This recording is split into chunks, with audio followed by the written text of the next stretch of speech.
आए हुए सभी भक्तों को एक और बार प्रभु यीशु मसीह के नाम से मैं आज की आराधना में स्वागत कर रहा हूँ। हालेलुया, प्रेज द लॉर्ड, आमेन। और आज परमेश्वर का वचन से बातें करने के लिए हम लोग एसरा शास्त्री का पुस्तक को निकालेंगे। जहाँ पर पिछले सप्ताह में छोड़ा वहीं से मैं आरंभ करना चाहूँगा। आज ये हर इतवार का दिन ऐसा ही बोलता है, यानी हम कंटिन्यूशन ऐसा बाइबल का अध्ययन करते आ रहे हैं। जहाँ पर थोड़ा रुकना है वहाँ रुक रहा है, जहाँ पर ज़्यादा भागना है वहाँ से हम भाग भी रहे हैं। हालेलुया। एसरा के पुस्तक में हम दो बातों का अध्ययन कर रहा है। एक, बंधुआई से आने के बाद इस यहूदी लोग किस प्रकार परमेश्वर का भवन का निर्माण किया, और दूसरा एसरा के पुस्तक में लिखा है किस प्रकार उन लोगों ने आराधना की पुनर्स्थापना की।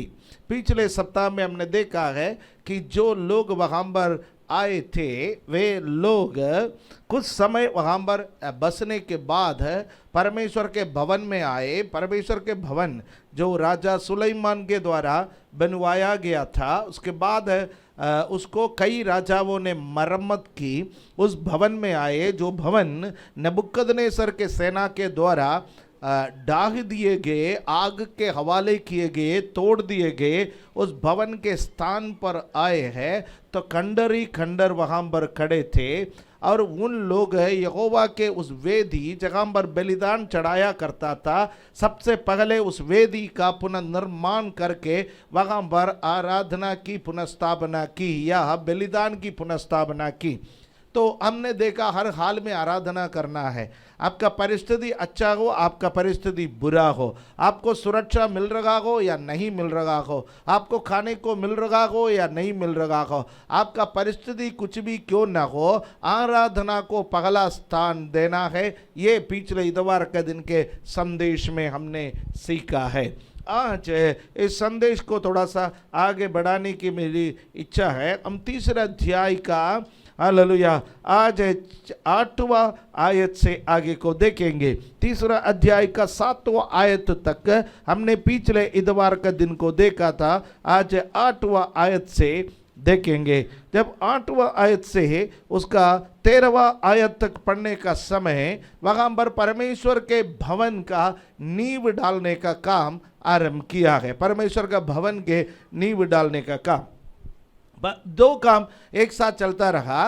वे लोग कुछ लोग नींव डालने का काम करता रहा, काम करने वाले, बाकी लोग जो लेवी लोग हैं उन लोग आराधना का कार्य करता रहा, और कुछ लोग अगुवाई करता रहा। वहाँ पर 3 प्रकार के लोगों को देखते हैं इतने आयतों में, कि वहाँ पर हम देखते हैं एक, अगुवाई करने वाले लोग। कलीसिया में अगुवाई करने वाले लोगों की ज़रूरत है। कुछ लोगों को परमेश्वर ने नियुक्त करके रखा है लोगों का अगुवाई करने के लिए, उनको अगुवे कहते हैं। कुछ अगुओं का नाम यहाँ पर लिखा हुआ है, वो सब पढ़ने के लिए मैं नहीं जा रहा हूँ। बाइबल में जो है आप आराम से पढ़ सकते हैं। अगुवाई करने वाले लोगों की ज़रूरत है। हालेलुया। यदि अगुवे नहीं है, लोग इधर उधर भागने लगते हैं। आपको पता होगा यीशु मसीह भीड़ को देखा और तरस खाया। क्यों तरस खाया? बिन चरवाहे के भेड़ के समान थे वे लोग। हालेलुया। चरवाहा होना बहुत ज़रूरी है, आमीन। अगुवा होना बहुत ज़रूरी है। कुछ लोग अगुवाई कर रहे थे, और कुछ लोग क्या कर रहे थे? काम कर रहे थे, नींव डालने का काम कर रहे थे। वो पत्थरों को इकट्ठा कर रहे थे, गड्ढे खोद रहे थे, वो पत्थरों को पत्थर जोड़ रहे थे, नींव डालने का काम कर रहे थे, और कुछ लोग आराधना कर रहे थे। हालेलुया, आमीन। जिस प्रकार दाऊद राजा ने आराधना के दलों को नियुक्त किए थे, वहाँ हम ऐसे आराधना के दलों को नियुक्त करके वहाँ पर आराधना करने का एक कार्यक्रम भी हम देखते हैं। परमेश्वर का कलीसिया में ये तीनों, हालेलुया, एक साथ चलना है। अगुवाई एक साथ चलना है, काम करना, सुसमाचार का प्रचार चलना है, और तीसरा आराधना चलना है। ये तीनों महत्वपूर्ण है। तीनों व्यवस्थित तरीके से चलने के लिए परमेश्वर कलीसिया में अलग अलग प्रकार के वरदान पाए हुए लोगों को रखा है। हालेलुया। वो पोर्शन मैं वहाँ पर छोड़ना चाहता हूँ, उस पर ज़्यादा देर में व्यतीत करना नहीं चाहता हूँ। मैं अध्याय 4 में आना चाहता हूँ। अध्याय 4 जब आप पढ़ते हैं, अब उसका अध्याय 4 जब हम पढ़ते हैं तो उसमें कुछ बातों को हम देखते हैं कि यहाँ पर उनके दुश्मन उठ खड़े हो गए हैं। आमीन। जब आप प्रभु के लिए कुछ कार्य करेंगे तो उसके लिए उसके उस तुरंत विरोध आ जाएंगे, विरोध आ जाएंगे। प्रभु के लिए कार्य करने वाला हर एक व्यक्ति को विरोध का सामना करना पड़ता है। बाहर से भी विरोध आ सकता है, अंदर से भी विरोध आ सकता है। जब विरोध के बारे में बात करते हैं तो पौलुस कहते हैं बाहर का भी विरोध है, अंदर का भी विरोध है। हालेलुया। झूठे भाइयों का विरोध है, झूठे भविष्यवक्ताओं का विरोध है। आमीन। बाहर का विरोध को पहचानना बड़ा आसान है, लेकिन अंदर का विरोध को पहचानना बड़ा मुश्किल है। आमीन। यहाँ 1-2 वचन पढ़ेंगे। जब यहूदा और बेन्यामीन के शत्रुओं ने ये सुना कि बंधुआई से छुटे हुए लोग इस्राएल के परमेश्वर यहोवा के लिए मंदिर बना रहे हैं, तब वे जरुब्बाबेल और पूर्वजों के घराने के मुख्य मुख्य पुरुषों के पास आकर उनसे कहने लगे, हमें भी अपने संग बनाने दो, क्योंकि तुम्हारे समान हम भी तुम्हारे परमेश्वर की खोज में लगे हुए हैं। और अशूर का राजा ऐसा ही तो जिसने हमें यहाँ पहुंचाया उसके दिनों से हम उसी को बलि चढ़ाते भी हैं। दुश्मन है पर अंदर घुसना चाहता है। हालेलुया। दुश्मन क्या करना चाहता है कि हमेशा अंदर घुसना चाहता है। शैतान ऐसा है, हमेशा अंदर घुसना चाहता है। वो बाहर से ये बोल करके तो नहीं आएंगे कि मैं शैतान हूं, वो हमेशा मीठी मीठी बातें करके आएंगे। वो हमेशा अपने अपने लोगों के समान अंदर घुसाता है। हालेलुया। भेड़ के रूप में भेड़िया है, रूप तो भेड़ का है पर अंदर फाड़ खाने वाला भेड़िया है। हालेलुया। ये बहुत ही हमें सावधान रहने की जरूरत है। आमीन।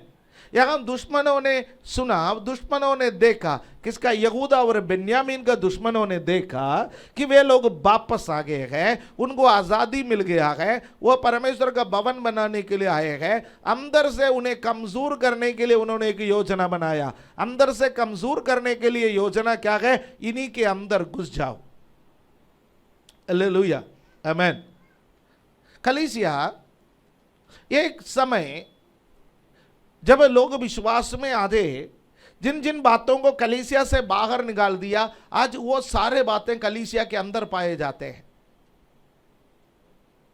एक समय हम लोग जिन जिन चीजों को बुरा समझते थे, जिन जिन चीजों से हम परहेज करते थे, जिन जिन चीजों को हमारे विश्वास के दुश्मन समझते थे, वो सारी चीजें धीरे धीरे धीरे धीरे कलीसिया के अंदर आ गई।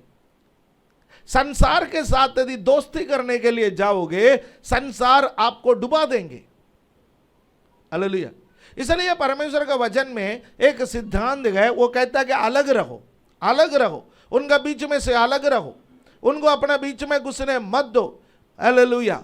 इस्राएलियों को परमेश्वर ने हमेशा यही बात सिखाया था, तुम्हें मैंने चुना है, तुम मेरे लिए एक विशेष जाति हो, तुम मेरे निज प्रजा हो, मैंने तुम्हें अंधकार में से अपने अद्भुत ज्योति में बुलाया है, इसलिए तुम्हें अलग रहना है। हालेलुया। संसार क्या करना चाहता है? हमारे अंदर घुसना चाहता है। दुश्मनों को समझिए। हालेलुया। यहां जब अगुओं के पास आकर के कहने लगे कि हम भी आपके साथ मिलकर के परमेश्वर का भवन बनाना चाहता है, हम भी पैसा देना चाहता है, हम भी सोना चांदी देना चाहता है, हम भी आपके संग काम करना चाहता है, हर मिलने वाले आशीष के लिए हालेलुया बोलने की जरूरत नहीं है। यह दानियल के जीवन में हमने देखा, राजा का भोजन मिला, राजा का दाखमधु मिला, बाकी लोगों ने धन्यवाद के साथ स्तुति गाऊंगा क्योंकि योग्यता से बढ़कर दिया, गा करके वो सब खा लिए। पर दानियल और उसके मित्रों ने कहा नहीं, हालेलुया, ये योग्यता से बढ़कर नहीं दिया, ये योग्यता को घटाने के लिए दिया है। संसार जो कुछ भी आपके और मेरे सामने ऑफर करते हैं वो सब अपनाने के लिए नहीं है। संसार बहुत सारे चीजों को ऑफर करेंगे और जो लेना वो लेना। समझ लो, कुछ भी स्वीकार करने से पहले आप प्रार्थना करके देख लीजिए ये परमेश्वर आपको इजाजत दे रहा है या नहीं दे रहा है। हालेलुया। आमीन। मछली कांटे में फंसती कैसे है? वो चारा, मछली को लगता है कि मुझे खाने के लिए मिला है, किसी ने मुझे खाने के लिए दिया है, वो खाने के चक्कर में वो निकल जाती है, वो फंस जाती है, बाद में उसका मौत का कारण बन जाते हैं।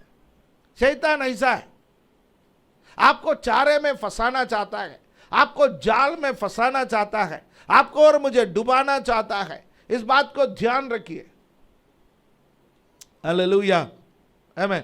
और यहूदी अगुओं ने बोला नहीं भाई, हमारा काम हम करेंगे, हमारा परमेश्वर यहोवा का भवन बनाने का काम हमारा है, हम करेंगे, और इसमें आपको हमारे साथ कोई मेल नहीं है।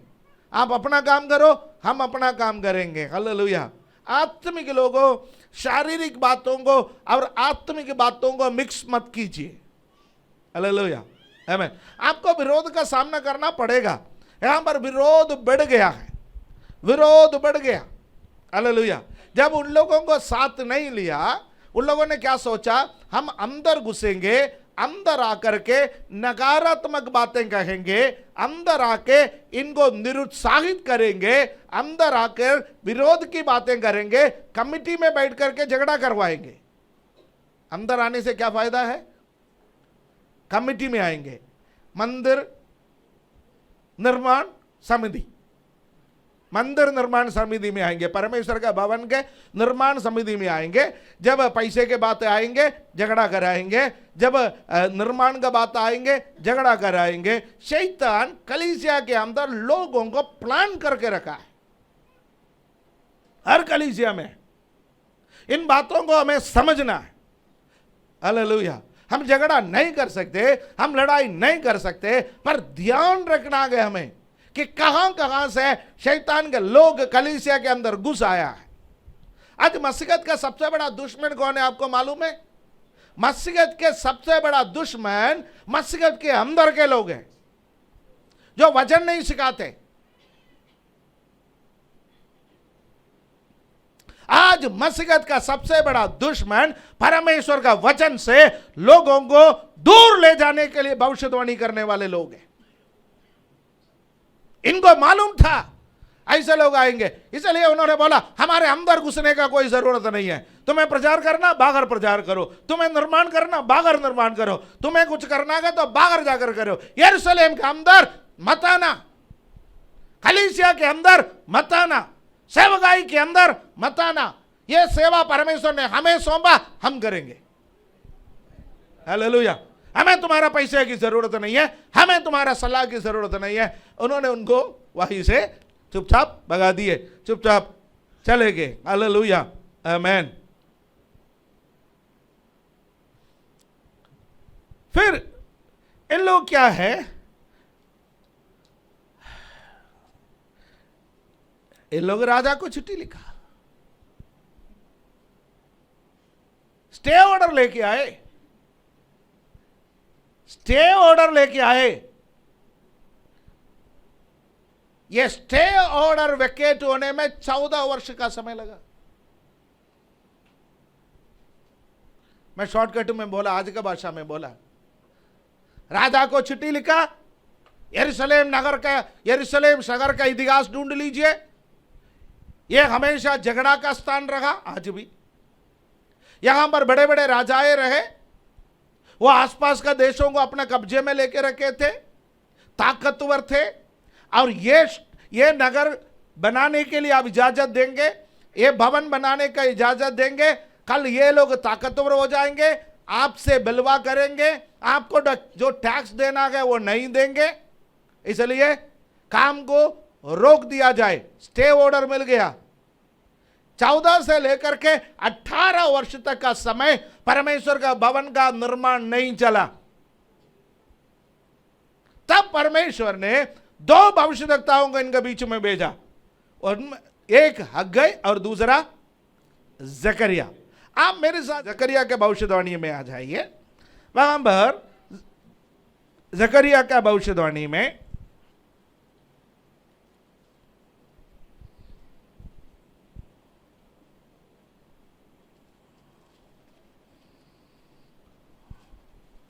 उसका दूसरा अध्याय में आइए, उसका 8वां पद के आखिरी सेंटेंस को आप जब देखेंगे, 8वां पद के आखिरी सेंटेंस जब आप देखेंगे, परमेश्वर ने कहा जो तुमको छूता है वो मेरी आंख की पुतली ही को छूता है। परमेश्वर ने बोला तुमसे ये बलवा करने के लिए आए, स्टे ऑर्डर लेकर के आए, तुमसे मारपीट करने के लिए आए और परमेश्वर के भवन का निर्माण कार्य को रोकने के लिए आया है। वो तुमको छूता है तो समझ लेना मेरे आंखों की पुतली को छुआ है। मैं उनको छोड़ेंगे नहीं, आप छोड़ दो पर मैं नहीं छोड़ूंगा। हालेलुया, आमीन। प्रभु कहते हैं कि पलटा लेना मेरा काम है, इसलिए हम पलटा लेने के लिए नहीं जाते हैं, क्योंकि हमारा परमेश्वर जीवित परमेश्वर है। पलटा लेने का अधिकार परमेश्वर ने हमको नहीं दिया, हमको प्रार्थना करने का अधिकार दिया। किसी का नाश होने के लिए प्रार्थना हम नहीं करते, सबका उद्धार के लिए हम प्रार्थना करते हैं, सबका मन फिराव के लिए हम प्रार्थना करते हैं, सताने वालों का मन फिराव के लिए हम प्रार्थना करते हैं, विरोधियों का मन फिराव के लिए हम प्रार्थना करते हैं। हालेलुया, आमीन। और प्रभु ने कहा डरो मत, ये मारेंगे पीटेंगे, ये सताएंगे सोच करके मेरा भवन का कार्य को निर्माण को रोकना मत। जो तुमको छूता है मेरे आंखों के पुतली को छूता है, इसलिए तुम डरो मत। जकरिया अध्याय 4 उसका 6 में कहा है, तब उसने मुझे उत्तर देकर कहा जरुब्बाबेल के लिए यहोवा का ये वचन है, ना तो बल से ना शक्ति से परंतु मेरे आत्मा के द्वारा होगा। मुझ सेनाओं का यहोवा का ये वचन है। हालेलुया। 7वां पद में लिखा है, हे बड़े पहाड़ तू क्या है, जरुब्बाबेल के सामने तू मैदान हो जाएगा, और वो चोटी का पत्थर ये पुकारते हुए आएगा, उस पर अनुग्रह हो, अनुग्रह। हालेलुया, आमीन, आमीन। यही हम गाते हैं ना तो बल से ना शक्ति से पर तेरी आत्मा के, मिलकर के गाइए, ना तो बल से ना शक्ति से पर तेरी आत्मा के द्वारा ये पहाड़ ढल जाएगा, ये पहाड़ ढल जाएगा, ये पहाड़ ढल जाएगा पवित्र आत्मा के द्वारा। ये पहाड़ ढल जाएगा, ये पहाड़ ढल जाएगा, ये पहाड़ ढल जाएगा पवित्र आत्मा के द्वारा। प्यारो, हम जब ये गाना गाते हैं कई बार हम इसका पृष्ठभूमि समझते नहीं है। इसका पृष्ठभूमि ये है, परमेश्वर का भवन बनाने के लिए जरुब्बाबेल और यहोशू की अगुवाई में जो लोग आए, परमेश्वर का भवन का नींव रखा, पर विरोधियों ने भवन बनाने के लिए नहीं दिया। 14 वर्ष के बाद परमेश्वर ने जकरिया नबी को खड़ा कर दिया। इन बिटवीन 14 वर्ष के बाद एग्जैक्टली मैं कोई साल आपको नहीं बता रहा हूँ, मैं बहुत बड़ा रिसर्च करके तो नहीं आया कि इस सन में, वो इतवार का दिन के लिए फिलहाल जरूरत नहीं है। बाइबल स्कूल में होता तो हम उसको ठीक आंकड़े बताते। तो जब ये 14 वर्ष से लेकर के 18 वर्ष तक परमेश्वर का भवन का निर्माण कार्य हुआ नहीं, उसको हॉल्ट किया गया, उसको स्टे ऑर्डर लेकर के आया, राजा के द्वारा निर्माण कार्य को रुकवा दिया गया। तो परमेश्वर ने अपना भक्त को भेजा और कहा कि ये पहाड़ जो है विरोधी के रूप में जरुब्बाबेल तुम्हारे सामने खड़ा है, ये मैदान बन जाएगा। और जरुब्बाबेल पूछता है कैसे होगा, तो प्रभु कहता है कि मेरे आत्मा के द्वारा। हालेलुया, पवित्र आत्मा के द्वारा। हालेलुया। आज भी इस वचन से हम प्रेरणा लेते हैं। कितने बार हमारे सामने बड़े बड़े पहाड़े आकर के खड़े हो गए, हमने ये भजन गा करके अपने मन में तसल्ली और शांति पाए और पहाड़े हमारे सामने से हट गए हैं। हालेलुया, आमीन, आमीन। यहोवा का ये वचन है, आमीन। फिर आगे नीचे पढ़ने के समय हम उसका 8 और 9 बढ़ने के समय फिर यहोवा के वचन मेरे पास पहुंचा, जरुब्बाबेल ने अपने हाथों से इस भवन की नींव डाली है और वही अपने हाथों से उसको तैयार भी करेगा। तब तू जानेगा कि सेनाओं का यहोवा ने मुझे तुम्हारे पास भेजा है। हालेलुया। जरुब्बाबेल बड़ा चिंतित थे, मैंने इस भवन का नींव डाला, अब कौन इसको पूरा करेगा। जकरिया नबी ने आकर के बोला है, जरुब्बाबेल तुझे चिंता करने की कोई जरूरत नहीं है, तुझे चिंता करने की कोई जरूरत नहीं है, तू इस भवन का नींव डाला है तो तू ही इस भवन को पूरा भी करेगा। हालेलुया, आमीन। विरोधी जितना भी विरोध करे, यदि परमेश्वर ने कलीसिया में आपको कोई सेवकाई दिया है, परमेश्वर आपसे वो सेवकाई को कराएगा। हालेलुया। यदि प्रार्थना की सेवकाई दी है, यदि आराधना की सेवकाई दी है, यदि प्रचार की सेवकाई दी है, यदि सहायता करने की सेवकाई दी है, किसी भी प्रकार की सेवकाई परमेश्वर ने आपको दिया है, उस कार्य को पूरा करने के लिए परमेश्वर आपके पीछे कार्यरत रहेंगे। हालेलुया। परमेश्वर का आत्मा आपका देखभाल करेंगे। आमीन। हालेलुया। अब इन बिटवीन अब मैं जकरिया नबी के पुस्तक में बाद में आ जाऊंगा, जब मैं एक राउंड भविष्यवाणियों में से भी गुजरेंगे, ठीक है, तब जकरिया के पुस्तक में आ जाऊंगा। आज मैं जकरिया का पुस्तक को सपोर्ट का वचन के रूप में इस्तेमाल कर रहा हूं और साथ साथ हग्गाई का पुस्तक में जाएंगे। हग्गाई का पुस्तक में से कुछ नहीं पढ़ेंगे। मैं आपसे कहना चाहूंगा, ये 14-18 वर्ष क्या हुआ जब परमेश्वर का भवन बनाने के लिए लोग असमर्थ रहे, लोगों ने पक्के छत वाले मकान बना दी। भाई ये ना बन रहा तो वो बना दे, है? परमेश्वर का भवन बन तो नहीं रहा है, हाथ में पैसा रख के क्या करेंगे। लोगों ने क्या किया, उन पैसों से, यानी वो सोचते थे पहले परमेश्वर का भवन बने तो हम अपना पैसा दान सब कुछ करेंगे, पर परमेश्वर का भवन बन नहीं रहे थे, लोगों ने अपने पक्के छत वाले मकान बना दी। उसके बाद लोग प्रार्थना करने लगे, प्रभु आशीष दे, आशीष दे, आशीष दे, कर्जे से छुड़ा दे, ये कर दे, वो कर दे। तब हग्गाई भविष्यद्वक्ता आया, उन्होंने कहा भाई सुनो, काम तो करते गए, तनख्वाह तो मिलते गए, पर छेद वाले तैली में डालते, कमाता है पर ठहरता नहीं है। और हग्गाई ने भी आकर के लोगों से बोला, कमाता तो बहुत है भाई, काम तो करते गए, फसल तो आता गए, पशुपालन से भी आता गए, पगार भी आता गए, सब कुछ आता गए, पर छेद वाले तैली में डालता गए। उसका कारण गए, सब अपने अपने पक्के छत वाले मकान में रहते गए, परमेश्वर के भवन को भूल गए। हालेलुया। परमेश्वर का भवन को भूल गए। आमीन।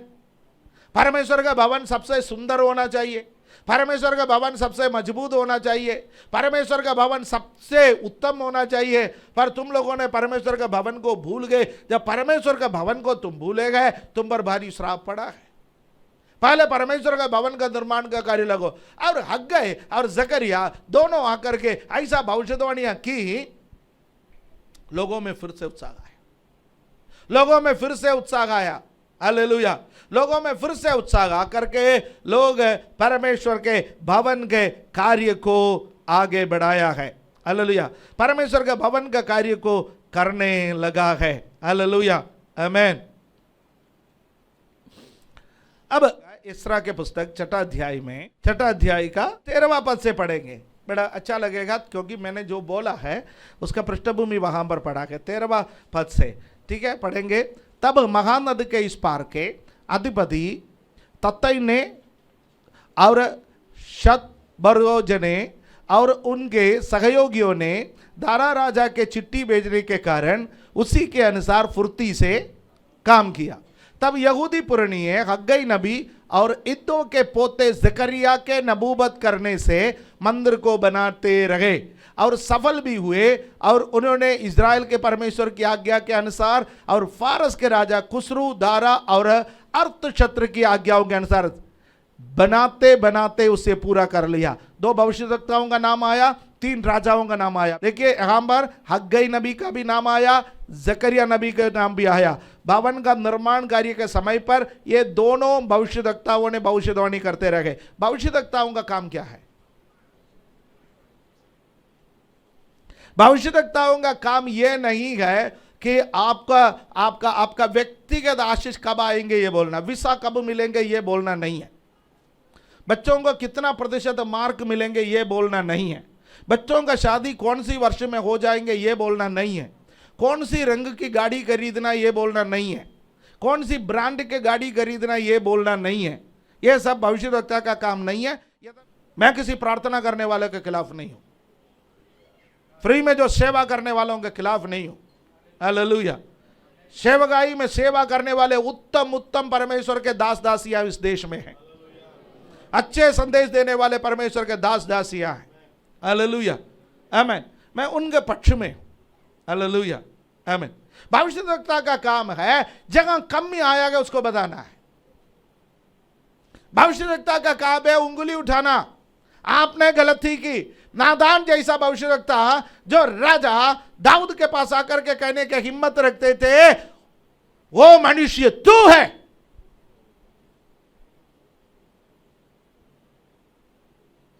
शमूएल जैसा भविष्यवक्ता जहां आते थे राजाओं का घुटने हिलते थे,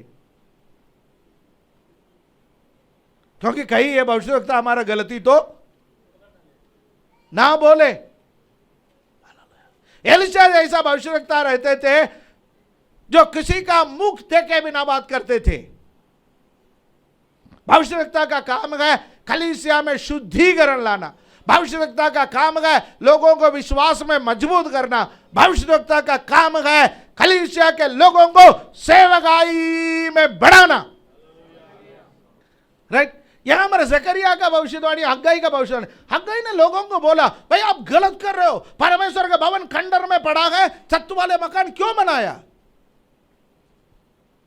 लेकिन हग्गाई ने बोला नहीं, पगले परमेश्वर का भवन बना दो, पगले परमेश्वर का भवन, बाद में तुम्हारा अपना निजी का, तब परमेश्वर आशीष देगा। हालेलुया।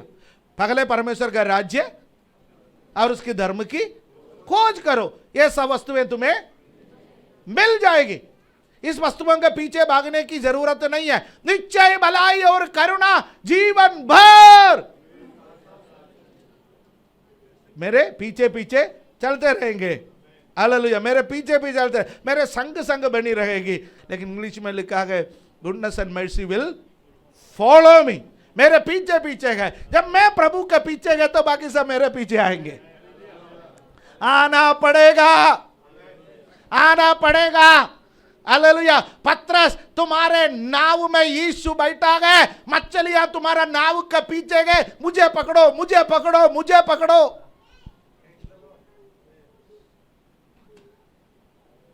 हेलो। यीशु के पीछे आप चलिए, बाकी जो जरूरत है आपका पूरी हो जाएंगे। आपके बच्चों की जरूरत है पूरी हो जाएंगे। आपको आशीषों के पीछे भागने की जरूरत नहीं है। आपको लालच के पीछे भागने की जरूरत नहीं है। पागल है परमेश्वर का राज्य और उसकी धर्म की खोज। हालेलुया, आमीन।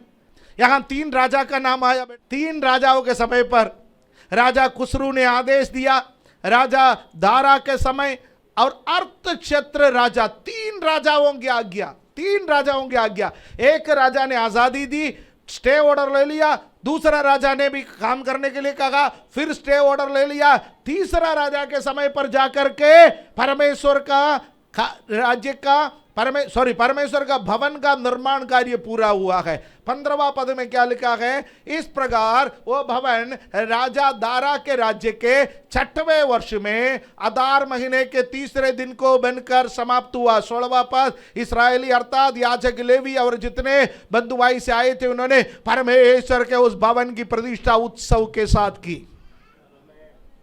फिर फसह का पर्व को मनाया। हालेलुया। यानी जरुब्बाबेल और यहोशू हालेलुया आकर के परमेश्वर का भवन को बनाए। परमेश्वर का भवन आसानी से नहीं बना, सेवकाई आसानी से नहीं बनता। कुछ लोग कहता है कि मैं सेवकाई के लिए निकलूं, सब कुछ बिल्कुल मैदान मैदान मैदान मैदान, फटाफट फटाफट फटाफट। अरे सेवकाई फटाफट होने वाला कोई कार्य नहीं है। झूठे भविष्यवक्ता बन जाओ, फटाफट सब हो जाएगा। यदि सच्चे मन से सेवा करोगे, सच्चे दिल से सेवा करोगे, यदि प्रॉपर सेवा करोगे, सालों लग जाते हैं। हालेलुया, आमीन। मैं पासवान लोगों के बीच में बैठते गए तो लोग कई बार कहते गए भाई इनके पास कलीसिया है, इनके पास सेवकाई है, इनके पास कई बिल्डिंग हैं, इनके पास अब सब कुछ है। प्रभु का धन्यवाद हो। मैं कहता हूँ जो 10 साल मैंने पापड़ बेले गए, जो 10 साल मैंने नाक रगड़े गए, जो 10 साल जो कष्ट सगे गए, जो 10 साल जो भूख में रहे, जो 10 साल तंगी में रहे, वो 10 साल कोई लौटा सकते हैं?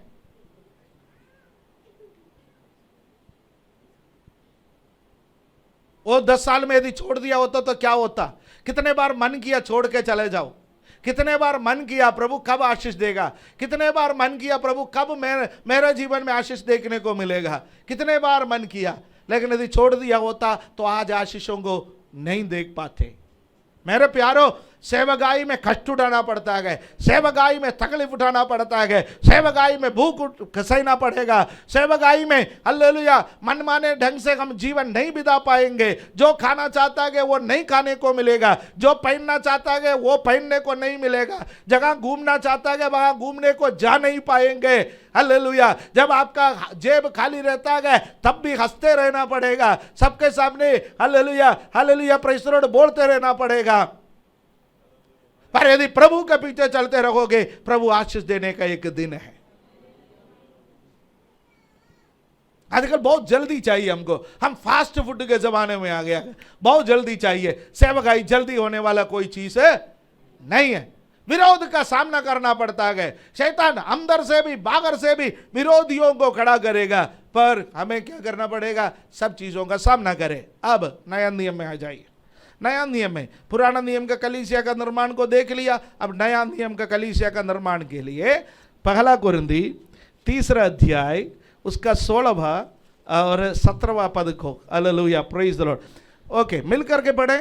क्या तुम नहीं जानते कि तुम परमेश्वर का मंदिर हो और परमेश्वर का आत्मा तुम में वास करता है? यदि कोई परमेश्वर के मंदिर को नाश करेगा तो परमेश्वर उसे नाश करेगा, क्योंकि परमेश्वर का मंदिर पवित्र है, वो तुम हो। यहाँ परमेश्वर का मंदिर के बारे में बात कर रहा है। ये कौन सी मंदिर है परमेश्वर का? ये है कलीसिया। 3 अध्याय में जो परमेश्वर का मंदिर है वो कलीसिया है। नया नियम में 2 परमेश्वर का मंदिर है। पहला परमेश्वर का मंदिर क्या है? कलीसिया। कलीसिया क्या है?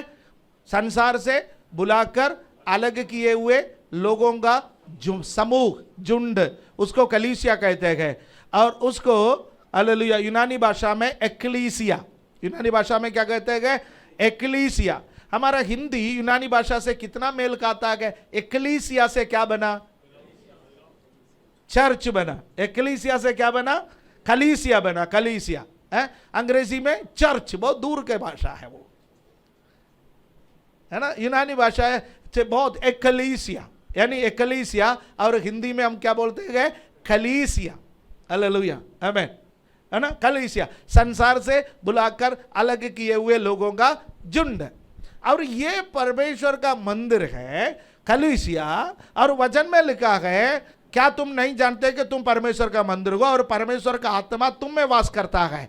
किस पर वास करता है? परमेश्वर का आत्मा परमेश्वर के लोगों के बीच में। परमेश्वर का आत्मा कलीसिया में। 2 या 3 लोग मेरे नाम से जगह जमा हो जाता है कि उनके बीच में मैं हाजिर हूं। कलीसिया में कौन है? प्रभु यीशु मसीह की उपस्थिति है। किस प्रकार? पवित्र आत्मा के द्वारा प्रभु यीशु मसीह की उपस्थिति कलीसिया में है। और 17वां पद में लिखा है, यदि कोई परमेश्वर के मंदिर को नाश करेगा तो परमेश्वर उसे नाश करेगा, क्योंकि परमेश्वर का मंदिर पवित्र है, वो तुम हो। कलीसिया को कोई नाश कर सकता है? प्रभु यीशु मसीह ने कहा, मैं अपने कलीसिया को बनाऊंगा, अधोलों के फाटक उस पर प्रबल नहीं हो पाएंगे। मत्ती 16वां अध्याय में 18वां पद में लिखा ना, मैं अपने कलीसिया को बनाऊंगा, अधोलों के फाटक उस पर प्रबल नहीं होंगे। कलीसिया को कोई नाश कर सकेगा? नहीं नाश कर पाएगा, पर कोशिश तो कर सकते हैं, कोशिश तो कर सकते हैं। तो याद ध्यान रखिए, मेरे व्यवहार के जरिए से कलीसिया में नाश नहीं आना है, मेरे बातों के जरिए से कलीसिया में नाश नहीं आना है। थोड़ी देर पहले हमने भजन संगीता में जबान की बात सुनी, जबान की बात सुनी। एक व्यक्ति 85 लोगों का मौत का कारण बना।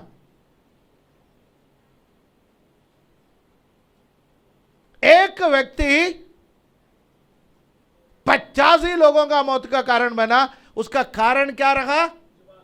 जुबान। उसने एक दूसरे का उन्नति का कारण बनने के बजाय एक दूसरे के खिलाफ बातें की। सुनिए, कलीसिया में हमें अपने जबान को सही तरीके से इस्तेमाल करना है। एक दूसरे को काटने के लिए, एक दूसरे का बुराई करने के लिए, एक दूसरे के विरोध में बोलने के लिए हमारे जुबान ना चले। यदि हम ऐसा करने वाला है तो हम परमेश्वर के भवन को, कलीसिया को नाश करने वाला बनेगा। और वचन में लिखा गया, परमेश्वर के कलीसिया को जो नाश करेगा, परमेश्वर उसको नाश करेगा। क्या कलीसिया में सब हमें पसंद आता है?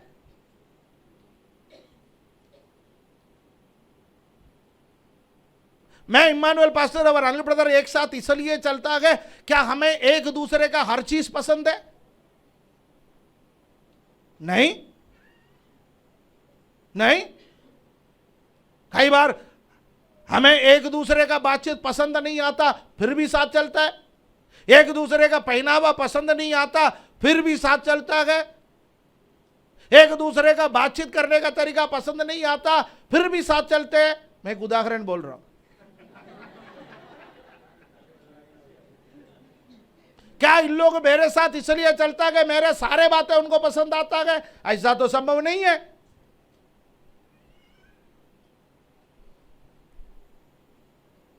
पसंद आए या ना आए, हमें एक दूसरे के खिलाफ बोलने का, एक दूसरे के खिलाफ किसी को भड़काने का, एक दूसरे की आलोचना करने का अधिकार परमेश्वर ने नहीं दिया। न्याय करने का अधिकार परमेश्वर ने नहीं दिया। ऐसा यदि कोई करता है तो वो परमेश्वर का, कलीसिया का नाश करने वाला, उसको परमेश्वर नाश करेगा। मैंने ऐसे ऐसे लोगों को देखा, ऐसे ऐसे परिवारों को देखा, लोगों को भड़काने वाले बर्बाद हुए, कलीसिया में उल्टा सीधा काम करने वाले बर्बाद हुए। डर के साथ, भय के साथ, भक्ति के साथ आराधना करने का स्थान है कलीसिया। वचन सीखने का स्थान है कलीसिया। हालेलुया, आमीन। सब चीजें सबको पसंद नहीं आता। आपका सारे बातें मुझे पसंद नहीं आता, मेरे सारे बातें आपको पसंद नहीं आते होंगे। यदि आप कहते हैं कि पास्टर जी का सारे बातें मुझे पसंद आता है, तो आप झूठ बोलता है।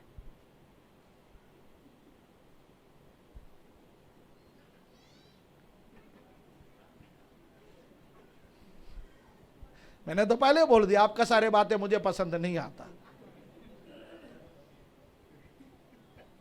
हो सकता है अधिकांश बातें पसंद आता होगा, हो सकता है 50% बातें पसंद आता होगा। उसके बावजूद भी हम एक दूसरे का आलोचना करने के लिए हम पर नहीं है, एक दूसरे का सहायता करने के लिए हम पर है। हालेलुया, आमीन। ये कलीसिया में समझे। पहला कुरिन्थी 6 अध्याय उसका 17वां पद से पढ़ना चाहता हूं, 17 से। और जो प्रभु की संगति में रहता है वह उसके साथ एक आत्मा हो जाता है। व्यभिचार से बचे रहो। जितने और पाप मनुष्य करता है वे देह के बाहर है, परंतु व्यभिचार करने वाला अपनी ही देह के विरुद्ध पाप करता है। क्या तुम नहीं जानते कि तुम्हारा देह पवित्र आत्मा का मंदिर है, जो तुम में बसा हुआ है और तुम्हें परमेश्वर की ओर से मिला है, और तुम अपने नहीं हो, क्योंकि दाम देकर मोल लिए हैं, इसलिए अपने देह के द्वारा परमेश्वर की। हम एक व्यभिचार के विषय में कहते गए। जब भी व्यभिचार शब्द सुनते गए, हमको उसको एक शारीरिक शब्द समझ लेता है। व्यभिचार जिस प्रकार एक शारीरिक शब्द है, उस प्रकार एक आत्मिक शब्द भी है, क्योंकि शारीरिक व्यभिचार भी है, आत्मिक व्यभिचार भी है। शारीरिक व्यभिचार क्या है सब जानता है, आपको कुछ एक्सप्लेन करने का कोई जरूरत नहीं है। आत्मिक व्यभिचार परमेश्वर को छोड़ के, उद्धारकर्ता को छोड़ के, प्रभु यीशु मसीह जिन्होंने आपके लिए जीवन दिया, उनको छोड़ करके हम किसी भी चीज के पीछे भागेंगे, वो आत्मिक व्यभिचार गिना जाएगा। और मनुष्य करने वाला हर एक पाप शरीर से बाहर है, पर व्यभिचार मनुष्य स्वयं अपने खिलाफ पाप करता है। चाहे शारीरिक व्यभिचार हो, चाहे आत्मिक व्यभिचार हो, हम अपने खिलाफ पाप करते हैं। हम अपने नहीं हैं। किसी ने हमारे लिए दाम चुकाया, यीशु ने हमारे लिए दाम चुकाया।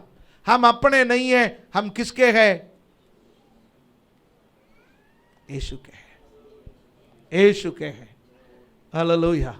हमें दाम देकर मोल लिया है। उसका प्यार कितना अनोखा है। उसने हमें छुड़ाया है, उसने हमें मोल लिया है। हम अपना नहीं है। समय का भाव है, इस भाग को ज़्यादा एक्सप्लेन नहीं करता हूँ, इतना समझ लीजिए। प्रभु हमें आशीष दे। हमारे आंखों को बंद करें। ओ रमना शगना धीरा रगला रीबारा शतरा धीरा रगला धीरमना बरबा शौडरा बरबा रिगोरा बला बरबा शमदरा धीरा रबा। स्वर्गीय पिता धन्यवाद देते हैं प्रभु, आज जो वचन हमने सीखा, परमेश्वर का भवन को प्राथमिकता दे, परमेश्वर का भवन का निर्माण में प्राथमिकता दे, सेवकाई को प्राथमिकता दे। प्रभु, हम अपना सामर्थ्य से कर नहीं सकते, हमें पवित्र आत्मा की जरूरत है। उसके लिए हमारी सहायता कीजिए। ये वचन का पालन करने में हमें सहायता करें। धन्यवाद देता है प्रभु यीशु मसीह के पवित्र नाम से इस प्रार्थना को हम मांगते हैं। आमीन।